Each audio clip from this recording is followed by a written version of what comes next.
So 10,000 new cases in just one day, a total of nearly 70,000 in all.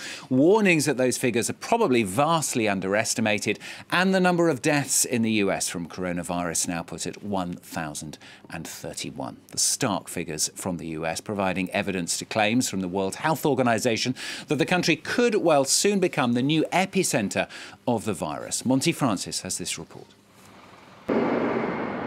With many of New York's usually bustling spots virtually empty, the state's governor says there are some indications that the strict restrictions on social distancing could be slowing the spread of COVID-19.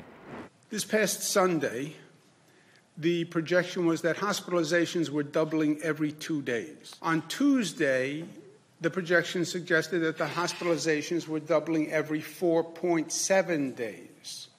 Now, that is almost too good to be true. All the patients in this room. But the situation in the country's most densely populated city remains dire. An emergency doctor shared video with the New York Times from inside a public hospital overwhelmed by cases of COVID-19, describing the situation there as apocalyptic.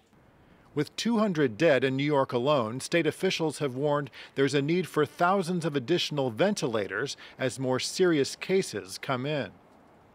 In New Orleans, Louisiana, where just a month ago people crowded Bourbon Street for Mardi Gras, there is a growing concern it could become the next epicenter for the virus in the U.S. The city has seen a 30% jump in cases in just 24 hours. So what we need to focus on now is the fact that we are several weeks post Mardi Gras and we are starting to see that spike. And what the governor has indicated is that we're on a path to look like Italy. Louisiana is one of several states that have issued stay-at-home orders, but the Trump administration has not signed on to a nationwide order to keep people at home. Against the advice of his own health experts, President Trump continues to insist that the cure can't be worse than the problem, and that he'd like all Americans to be back at work by Easter.